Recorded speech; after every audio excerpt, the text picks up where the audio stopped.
औज़ुबिल्लाहिमिनश्शैतानिर्रजीम बिस्मिल्लाहिर्रहमानिर्रहीम।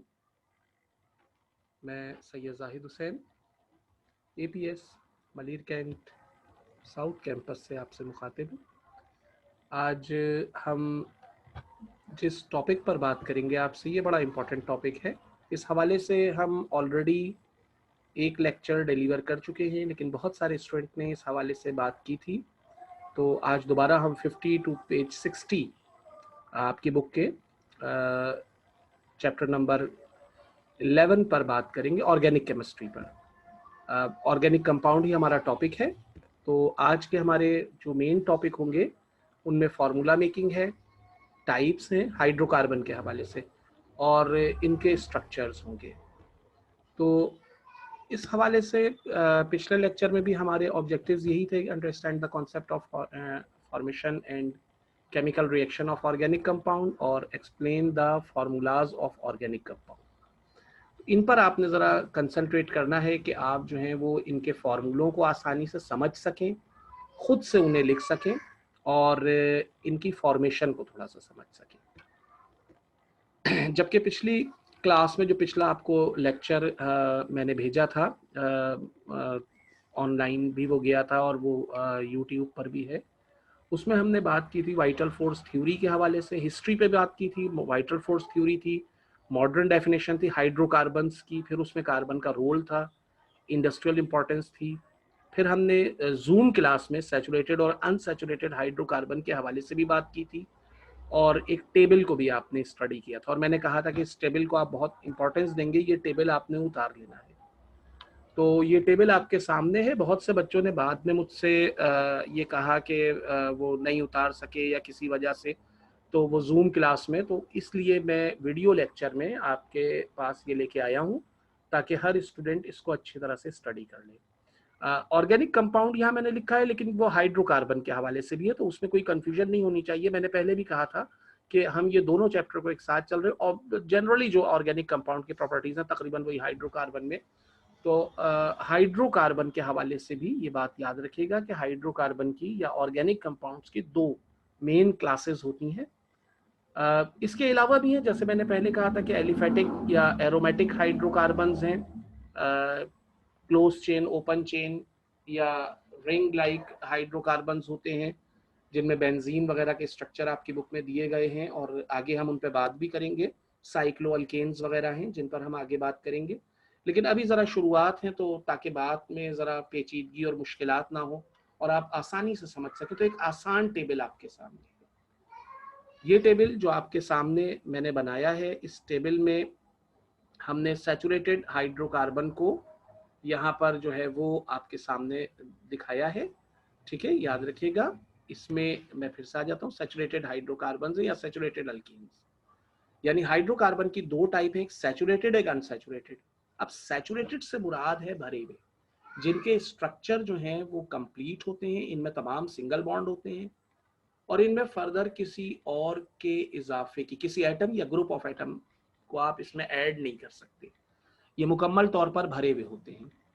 तो इसी हवाले से ये सैचुरेटेड हाइड्रोकार्बन्स कहलाते हैं, और इनके नाम अल्केन्स से जाने जाते हैं, जैसे प्रोपेन, ब्यूटेन वगैरह वगैरह। जबकि इनके मुकाबले में वो हाइड्रोकार्बन्स या ऑर्गेनिक कंपाउंड जिनमें अभी गुंजाइश मौजूद होती है और जिनके स्ट्रक्चर में अभी डबल और ट्रिपल बॉन्ड होते हैं, और जो टूट कर सिंगल बॉन्ड में आ सकते हैं, और जिनमें हम मजीद किसी एटम या ग्रुप ऑफ एटम को एडिशन रिएक्शन के जरिए से शामिल कर सकते हैं, उन्हें हम अनसैचुरेटेड हाइड्रोकार्बन की इस क्लास में रखते हैं, जिसे हम अल्कीन या अल्काइंस के नाम से जानते हैं। तो याद रखिएगा, हमने यहाँ बात की सैचुरेटेड हाइड्रोकार्बन्स यानी अल्कीन्स की, और अनसैचुरेटेड हाइड्रोकार्बन्स यानी अल्कीन्स और अल्काइंस की। अल्केन का फॉर्मूला CnH2n+2 होता है, आपके सामने लिखा हुआ है। इनके स्ट्रक्चर सिंगल बॉन्डेड होते हैं, इनमें सिंगल बॉन्ड बनेंगे, कार्बन के साथ आपने 4 बॉन्ड जो बनाने हैं वो सिंगल होने चाहिए। इनके रिएक्शन सब्स्टिट्यूशन रिएक्शन होंगे, आगे इनके रिएक्शन आ रहे हैं, तो वो रिएक्शन करते हुए आपको याद रखना है कि इनमें से कुछ रिमूव होगा तो कुछ शामिल होगा, यानी ये सब्स्टिट्यूशन रिएक्शन करते हैं। जबकि इनके मुकाबले में जो अनसैचुरेटेड हाइड्रोकार्बन है, जिनमें अल्कीन और अल्काइन शामिल है, उसमें अल्कीन का फार्मूला CnH2n है। मिसाल के तौर पर मैंने अपनी जूम क्लास में भी इसकी आपको मिसाल दी थी, और शायद पिछले वीडियो लेक्चर में भी, जो ऑर्गेनिक केमिस्ट्री के नाम से, उसमें भी इसकी मिसाल मौजूद है। तो अब CnH2n जैसे कि पेंटा में अगर उठा लें, पेंटा मतलब 5, तो फार्मूला बनेगा C5H10 यानी पेंटीन। अब पेंटीन के स्ट्रक्चर में ये तय है कि एक डबल बॉन्ड होगा। ईन का नाम हमें ये बात बता रहा है कि इसमें डबल बॉन्ड है, और पेंटीन जब कोई रिएक्शन करेगा तो वो रिएक्शन एडिशन रिएक्शन होगा, यानी पेंटीन में एक गुंजाइश मौजूद है कि वो अपने अंदर किसी को शामिल कर सकता है। इसी तरह से अल्काइंस पर आ जाइए, तो हमारे पास अगर पेंटा के ही स्ट्रक्चर पे बात करें तो हमारे पास जो इसका अल्काइन बनेगा वो पेंटाइन कहलाएगा, जिसका फार्मूला CnH2n-2 के हिसाब से C5H8 बनेगा, और इसके स्ट्रक्चर में कम से कम एक ट्रिपल बॉन्ड मौजूद होगा, और ये भी अपने रिएक्शन के दौरान एडिशन रिएक्शन परफॉर्म करता नजर आएगा। तो आपने इस क्लासिफिकेशन को अच्छी तरह से जहन में रखना है कि अल्केन, अल्कीन और अल्काइन की क्लासिफिकेशन जो है वो किस तरह से होगी। ये बड़ा इंपॉर्टेंट टेबल है, इस टेबल को आपने स्टडी करते हुए चलना है, ठीक है, ताकि इसमें कोई आपको मसला ना हो। अच्छा, उसी हवाले से यहाँ ये एक और टेबल भी दिया गया है जो उसी से बना है, जिसमें मीथा, ईथा, प्रोप वगैरह ये 10 तक दिए गए हैं।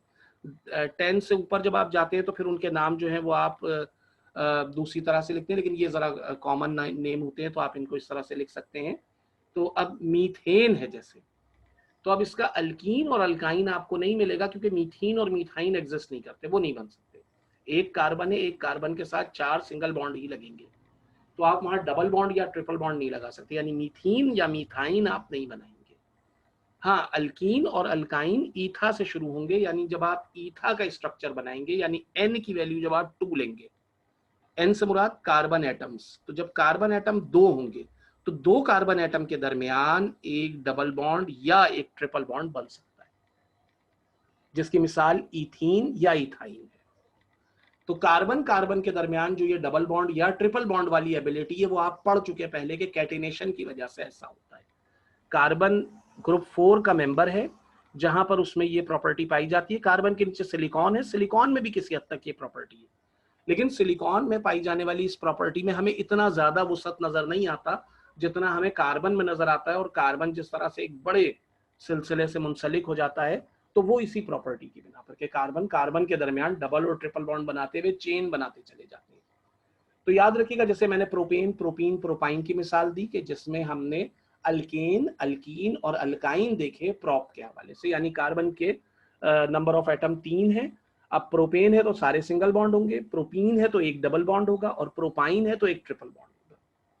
तो ये वर्कशीट बहुत से बच्चों ने मुझे भेजी और बहुत अच्छी बना के भेजी है, बहुत सारे स्टूडेंट ने बहुत जबरदस्त इस पे काम किया है। अब कुछ ने नहीं भेजा है, मे बी के सुस्ती हो उनकी, या शायद उनमें से किसी की समझ में नहीं आ रहा हो, तो ऐसी सूरत हाल में आप इस लेक्चर को अच्छी तरह से समझ लीजिए।